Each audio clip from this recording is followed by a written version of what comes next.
কখনো কখনো তুমি কোনো ছেলে বা মেয়েকে এতটাই সত্যিকারের ভালোবাসতে শুরু করো যে নিজেকে আর মনে থাকে না, নিজেকে সত্যিই ভুলে যাও। তোমার প্রতিটা সকাল শুরু হয় শুধু তারই কথা ভেবে, তারই চিন্তায়, এবং প্রতিটা রাত শেষ হয় তার কথায়, তার স্মৃতিতে। তুমি তার জন্য সময় দাও, তাকে তুমি ভালোবাসো, অনেক বিশ্বাস করো, তার জন্য তুমি এভরিথিং করে ফেলো, সব কিছুই করে ফেলো। তবুও তার কাছ থেকে সে মিনিমাম সম্মানটুকুও তুমি পাও না, যা সত্যিকারের বলতে তুমি তার প্রাপ্য। সব রাগ, সব জেদ, তার মুড, সব কিছুই মেনে নাও। কিন্তু কেন জানো তুমি তাকে হারাতে চাও না? কিন্তু যখন তোমার উপস্থিতিকে সে তার অভ্যাস ভাবতে শুরু করে এবং তোমার নীরবতাকে ভাবে দুর্বলতা, তখন একদিন তুমি চুপচাপ তার জীবন থেকে চলে যাও। সেখান থেকেই তার জীবনে শুরু হবে একটা শূন্যতা, যেটা সে হয়তো আগে কখনোই টের পায়নি। আজ আমরা সেই 10টি বিষয়ে কথা বলবো, যেগুলো একটা ছেলে বা একটা মেয়ে, বয়ফ্রেন্ড বা গার্লফ্রেন্ড অনুভব করে যখন তুমি তার জীবন থেকে চলে যাও। নাম্বার 1, তোমার গুরুত্ব সে তখনই বোঝে যখন তুমি আর থাকো না। তোমার প্রতিদিনের কেয়ারকে সে ওভার রিয়াক্ট ভাবতো, সে গুরুত্ব দিত না। তোমার উপস্থিতিকে বোরিং রুটিন ভাবতো, ইগনোর করতো তোমাকে। কিন্তু একদিন যখন তুমি থাকো না, তুমি থাকো না তার কাছে আর, তখন সে গুড মর্নিং মেসেজটাও শুধুমাত্র একটা মেসেজ থাকে না, তা হয়ে ওঠে তার প্রতি প্রথম অনুভব। আর তখনই বোঝে সে তোমার গুরুত্ব, তখন সে তোমাকে খুবই মিস করে। নাম্বার 2, একাকিত্বের আসল মানে তখনই বোঝে যখন তুমি দূরে সরে যাও, যখন তুমি ওর লাইফে আর থাকো না। তখনই একাকিত্ব কি জিনিস সেটা সে অনুভব করে। তুমি যখন পাশে ছিলে সে কখনোই একা ছিল না। আজ সে বুঝতে পারে একাকিত্ব কি। একাকিত্ব মানে শুধু শারীরিকভাবে দূরত্ব নয়, বরং সেই মানুষটির মানসিক অনুপস্থিতি, যাকে সে হালকাভাবে নিয়েছিল। আজ তুমি চলে যাওয়াতে তার একাকিত্ব এতটাই বেড়ে গেছে, সে আর নিতে পারছে না। প্রতিটা মুহূর্তে তোমাকে মিস করছে। তুমি তার না বলা কথাগুলো একদিন বুঝে নিতে। সে যখন চুপ থাকতো তুমি বুঝে নিতে যে ওর একটা কিছু হয়েছে, ও কষ্টে আছে।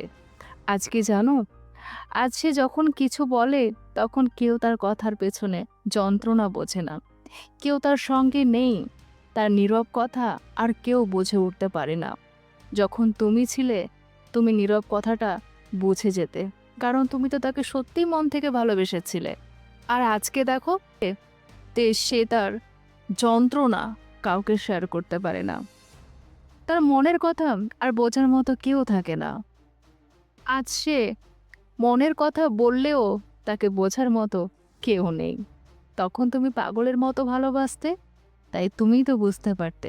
আজ সে বুঝতে পারছে যে কি হারিয়েছে। ছোট ছোট বিষয়ের মূল্য সে আজ বোঝে। তোমার প্রতিদিনের ছোট ছোট যে কেয়ার তুমি করতে, সারপ্রাইজ দিতে, যেগুলো সে আগে সাধারণ ভাবতো, নর্মাল ভাবতো, কোনো গুরুত্বই দিত না, আজ তা তার কাছে সবচেয়ে বড় স্মৃতি হয়ে দাঁড়িয়েছে। কারণ সেই ছোট ছোট তুমি যে সারপ্রাইজগুলো দিতে, তুমি যে কেয়ারগুলো করতে, তুমি যে টেক্সট করতে, তুমি যে মেসেজ করতে, তাকে যে প্রতিটা মুহূর্তে কেয়ার করতে, সেগুলো সে আজ মনে করছে। সেগুলোই তার কাছে এখন বড় স্মৃতি হয়ে দাঁড়িয়েছে।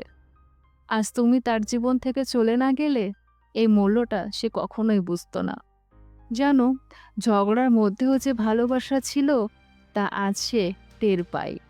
তুমি যখন রাগ করেও তার পাশে ছিলে, তাও এক ধরনের গভীর ভালোবাসা ছিল। এখন সে ঝগড়াগুলো তার কাছে মধুর স্মৃতি হয়ে গেছে, কারণ সে জানে তোমার সে ঝগড়ার মধ্যেও ভালোবাসা ছিল। সে ঝগড়াটা কত মধুর ছিল। তুমি বলতে যে তুমি ঠিকমতো খাওনি, এভাবে ঝগড়া করতে। তোমার ঝগড়ার কারণও যে অনেক মিষ্টি ছিল। তোমার ঝগড়ার পিছনে যে সে ভালোবাসাটা ছিল, তোমার ঝগড়ার পেছনে অনেক মধুরময় ভালোবাসা ছিল। তাই সে তোমার ঝগড়াগুলো মিস করছে। আজ ভেবে দেখো, তুমি চলে না গেলে সে কি তোমাকে মিস করতো? জানো, সে এখন নিজের বাস্তবতাকে বুঝতে শুরু করে। তোমার সঙ্গে যে ভুলভাবে এক স্বপ্নের জগতে বাস করত, আর সে ভেবেছিল তুমি তাকে কখনোই ছেড়ে যাবে না, কারণ তুমি তাকে পাগলের মতো ভালোবাসো। আর ও ভেবেছিল এ হয়তো ক্যাজুয়ালি তোমার সঙ্গে রিলেশনশিপে রয়েছে, যে কোনো মুহূর্তে তুমি ওর জীবন থেকে চলে গেলে ওর কোনো যাই আসবে না, সেটাই ভেবেছিল। আজ তোমার অনুপস্থিতি তাকে নিজের ভয়, দুর্বলতা ও বাস্তবতাকে গ্রহণ করতে শিখিয়েছে। তো তোমার অভাব সে প্রতিটা মুহূর্তে অনুভব করছে, প্রতিটা মুহূর্তে সে মিস করছে তোমার অভাব। তোমার সেই হাসি, তোমার ছোট ছোট যে অভ্যাস, সবকিছুই এখন তার দিনগুলোকে শূন্য করে তোলে। এত পরিমাণে মিস করে, সে পাগলের মতো তোমাকে খুঁজতে থাকে। তোমার হাসি, তোমার ছোট ছোট অভ্যাস কখন যে নীরবে তুমিই তার অভ্যাস হয়ে দাঁড়িয়েছো। তুমি না চলে গেলে সে কখনোই এটা টের পেত না। সে ধীরে ধীরে তার খুশিগুলো হারিয়ে ফেলেছে। কেন জানো? কারণ তুমি তো আর নেই। তোমার উপস্থিতিতে তার হাসিতে আলাদা একটা ব্যাপার ছিল। আজ সেই হাসি ধীরে ধীরে ম্লান হয়ে গেছে। সে হাসিতে আর কিছুই নেই, কারণ তোমার উপস্থিতিতে তার হাসিতে একটা আলাদা ব্যাপার ছিল। আজ তুমি নেই, তার হাসিতে আর কোনো মানেই নেই। সে ভাবতেই পারেনি যে এত পরিমাণে তোমাকে মিস করবে। কেন ভেবেছে জানো? কারণ তুমি তার জীবন থেকে চলে গেছো। সে বুঝতে পেরেছে সে কি হারিয়েছে। তার স্বপ্নগুলো অসম্পূর্ণ হয়ে গেছে। তোমার সঙ্গে সে একটি সুন্দর ভবিষ্যতের স্বপ্ন দেখত। আজ সেই স্বপ্নগুলো যেন অন্ধকারে ঢেকে গেছে। স্বপ্ন নিশ্চয়ই দেখতো, তোমাকেও ভালোবাসতো, কিন্তু তুমি চলে গেছো কেন? কারণ তোমাকে সে সম্মান করতো না, গুরুত্ব দিত না, তোমাকে যে রেসপেক্ট সেটা করতো না। ও সবসময় ভাবতো তো তোমাকে যতই অবহেলা করুক না কেন, তুমি ওকে ছেড়ে যাবে না। তাই তুমি যখন চলে গেছো ওর ভাবনাটা ভুল হয়ে গেছে, এবং বুঝতে পেরেছে যে কি হারিয়েছে। এটা কখনোই অনুভব করতো না যদি তুমি সত্যি ওর জীবন থেকে না যেতে। সে একা লড়াই করতে শুরু করে। তোমার সঙ্গে থাকাকালীন সব বিপদেই তোমাকে পেয়েছিল। তুমি তার সাহস ছিলে, তুমি ছিলে তার শক্তি। আজ সে বুঝতে পারে জীবন কতটা কঠিন যখন তুমি পাশে নেই। যখন তুমি কোনো ছেলে বা মেয়ের জীবনে থাকো, তখন তুমি শুধু প্রেজেন্ট থাকো না, তাকে বোঝো, সম্মান দাও, কারণ একদিন তুমি না থাকলে সে ছোট ছোট অনুভূতিগুলোই তার জীবনের সবচেয়ে বড় কষ্ট হয়ে দাঁড়াবে। সম্পর্ক মানে শুধু একসঙ্গে থাকা নয়, বরং বোঝা এবং সম্মান দেওয়া এবং ভালোবাসা দুজনেই সমান।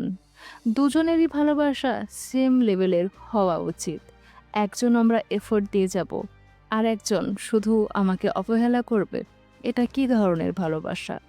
তাই এই ধরনের ভালোবাসাকে জবাব দিতে একটু নীরবে চুপ হয়ে যাওয়াটাই বুদ্ধিমানের কাজ। যখন তুমি চলে গেলে জীবন থেকে, তখন তো সে বুঝতে পারলো কি হারিয়েছে। তার জীবনে তুমি কতটা গুরুত্বপূর্ণ একজন মানুষ ছিলে। তুমি যদি এই সিদ্ধান্তটা না নিতে, কখনোই জীবনে ভাবতে পারতো না যে তুমি তার জীবনে কতটা গুরুত্বপূর্ণ, তুমি তার জীবনে কতটা অভ্যাস হয়ে দাঁড়িয়েছো। কখনোই ইমাজিন করতে পারতো না। আজ তুমি চলে গেছো, প্রতিটা মুহূর্তে তোমাকে মিস করছে। ও ভাবছে একবার তোমাকে কাছে পাই, একবার তোমাকে বলে যে সরি।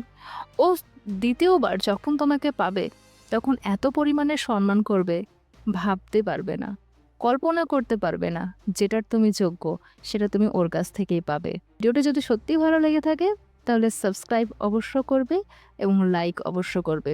আর কমেন্টে যদি তোমার মনের মানুষ থাকে কেউ, তা তোমার মনের মানুষের নামটা প্লিজ কমেন্টে একটু জানাও। আমারও ইচ্ছে করে জানতে যে আমার সাবস্ক্রাইবারের মধ্যে, আমার ফ্রেন্ডসদের মধ্যে কে কে রয়েছে।